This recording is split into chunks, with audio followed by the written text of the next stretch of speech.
আজকের 20টি প্রশ্ন আলোচনার পূর্বে তোমাদের সকলকে মোস্ট ওয়েলকাম। আজকের প্রথম প্রশ্নটি হলো, পৃথিবীর বৃহত্তম মহাদেশীয় হিমবাহ কোনটি? এই চারটি অপশনের মধ্যে এখানে সঠিক উত্তরটি হবে অপশন নম্বরে বিয়ার্ড মোর। নেপালের পবিত্র নদীর নাম কি? চারটি অপশনের মধ্যে সঠিক উত্তরটি হয়ে যাবে সেতী নদী। পৃথিবীর সবচেয়ে কম সড়কপথ আছে কোন দেশে? সঠিক উত্তর নেপালে। ভুটানের সরকারি ভাষার নাম কি? এই চারটি অপশনের মধ্যে সঠিক উত্তরটি হবে জাংহা, অপশন নাম্বার এ। কোন পাখির নাসারন্ধ্র পিছনের দিকে থাকে? সঠিক উত্তরটি হবে কিউই পাখি, option number B is the correct answer. Kargil Vijay Diwas কবে পালন করা হয়? এই চারটি অপশনের মধ্যে সঠিক উত্তরটি হবে অপশন নাম্বার সি 26শে জুলাই। আন্তর্জাতিক অরণ্য বর্ষ কোন বছরটি? আন্তর্জাতিক অরণ্য বছর 2011 সালটি, অপশন নাম্বার ডি। কেন্দ্রীয় শুল্ক দিবস কবে পালন করা হয়? এই চারটি অপশনের মধ্যে সঠিক উত্তরটি হবে 24শে ফেব্রুয়ারি। আন্তর্জাতিক নার্স এবং ধাত্রী বর্ষ নিম্নের কোন বছরটি? এখানে সঠিক উত্তরটি হবে 2020 সাল।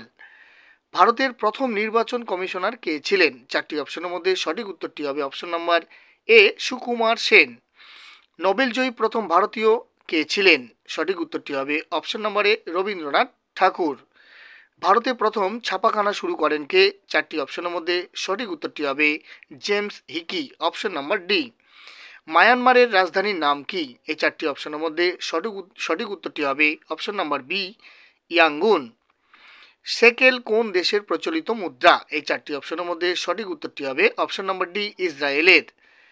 তাইপেই কোন দেশের রাজধানী? এখানে চারটি অপশনের মধ্যে সঠিক উত্তরটি হবে অপশন নাম্বার সি তাইওয়ানের। ভিডিওগুলি যদি ইনফরমেটিভ বা হেল্পফুল তোমাদের মনে হয় তাহলে অবশ্যই লাইক ও শেয়ার করতে ভুলবে না, কারণ তোমাদের একটি লাইক পরবর্তী ভিডিও করতে অত্যন্ত মোটিভেট করে থাকে। আর চ্যানেলে যদি তোমরা নতুন হয়ে থাকো অবশ্যই চ্যানেলটিকে সাবস্ক্রাইব করার পাশাপাশি ফেসবুক প্রোফাইলটিকে ফলো করে রাখবে, সঙ্গে বেল আইকনটি অন করে দেবে, তাহলে পরবর্তী ভিডিওর নোটিফিকেশনগুলো তোমরা সবার আগে পেয়ে যাবে। চলো আমরা যাই পরের প্রশ্নে।